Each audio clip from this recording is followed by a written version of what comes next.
Pencernaan manusia terjadi ketika makanan berada di dalam mulut dan dicerna oleh organ-organ pencernaan yang spesifik. Makanan yang kita makan dicerna melalui saluran yang spesifik yang dimulai dari rongga mulut dan berakhir di anus. Saluran ini disebut dengan saluran pencernaan. Saluran pencernaan terdiri dari buccal cavity atau rongga mulut, esophagus atau kerongkongan, stomach atau lambung, large intestine atau usus besar, small intestine atau usus halus, rectum, dan anus. Makanan dapat dicerna dengan baik jika memiliki berbagai macam bagian dari saluran pencernaan.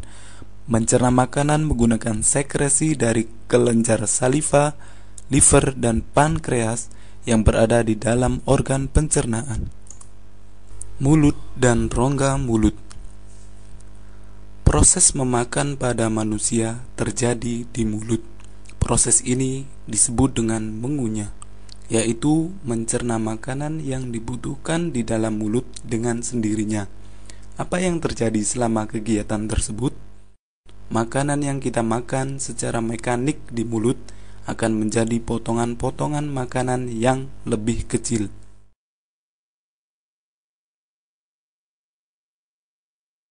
Kelenjar ludah pada makanan. Selama proses mengunyah, makanan bercampur dengan saliva atau ludah. Saliva mensekresi dari kelenjar saliva yang terletak di depan telinga dan di antara kedua sisi apeks lidah. Saliva merubah amilum pada makanan menjadi gula dan juga melembutkan makanan. Lidah. Makanan dapat dideteksi oleh lidah, yaitu melalui saraf pengecap di lidah. Lidah merupakan jaringan otot perasa yang berada di bawah rongga mulut.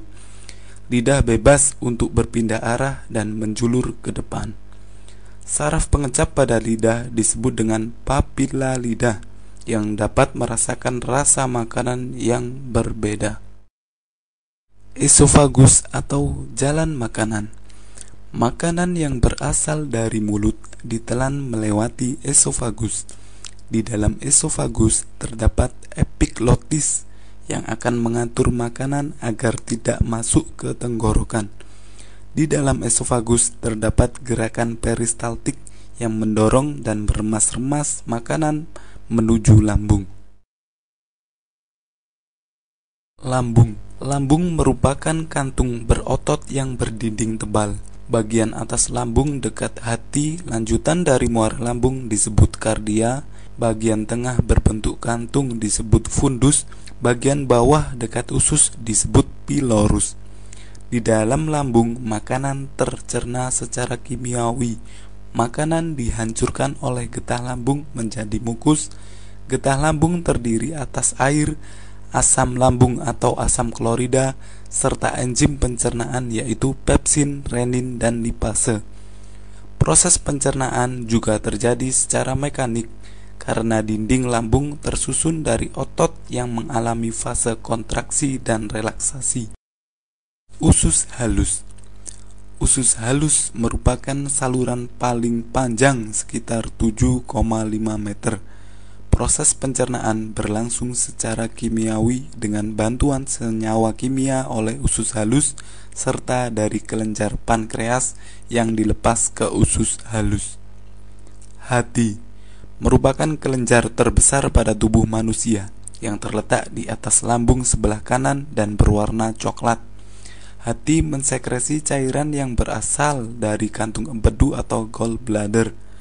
Kantung empedu berwarna kehijauan yang berfungsi mengemulsi lemak dan menetralkan asam. Pankreas. Pankreas berbentuk seperti daun dan berwarna keabu-abuan yang terletak di bawah lambung. Pankreas menghasilkan getah pankreas yang terdiri atas air, garam, sodium bikarbonat, dan enzim. Enzim tersebut adalah amilase, lipase, dan tripsinogen yang belum aktif. Amilase berperan mengubah zat tepung menjadi gula, Lipase berperan mengubah lemak menjadi asam lemak, sedangkan tripsinogen berubah menjadi tripsin, dan tripsin mengubah protein menjadi peptid dan amino. Makanan yang telah dicerna siap untuk diedarkan oleh darah. Penyerapan sari-sari makanan berada di usus halus. Sari-sari makanan diserap oleh usus penyerapan atau ileum yang dilakukan oleh junjot usus atau villi yang menjadikan permukaan penyerapan menjadi luas. Villi tersusun oleh pembuluh darah, pembuluh limfa atau lakteal, dan sel epitelium. Zat-zat seperti asam amino, glukosa, vitamin, dan mineral diserap oleh pembuluh darah yang berada pada villi. Darah yang mengandung sari-sari makanan diedarkan menuju hati untuk disimpan, dan yang lainnya diedarkan ke seluruh tubuh. Proses ini disebut dengan penyerapan. Makanan yang tidak tercerna dan terserap menuju ke usus besar. Usus besar merupakan persambungan usus halus yang memiliki panjang sekitar 1,5 meter. Fungsi usus besar adalah mengontrol kadar air sisa makanan.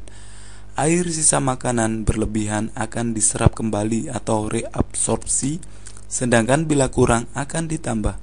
Pada usus besar terjadi proses pembentukan feses yang selanjutnya dibuang melalui anus.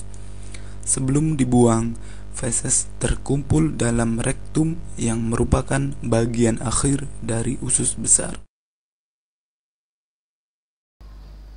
Pencernaan mekanik terjadi ketika kita menggigit dan mengunyah makanan menjadi potongan-potongan kecil sebelum kita menelannya.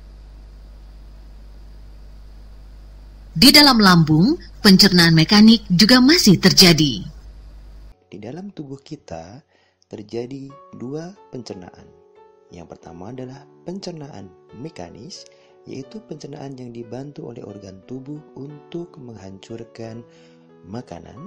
Dan yang kedua adalah pencernaan kimiawi, yaitu pencernaan makanan yang dibantu oleh enzim pencernaan. Enzim-enzim ini berfungsi untuk mengubah molekul makanan yang tadinya kompleks menjadi lebih sederhana.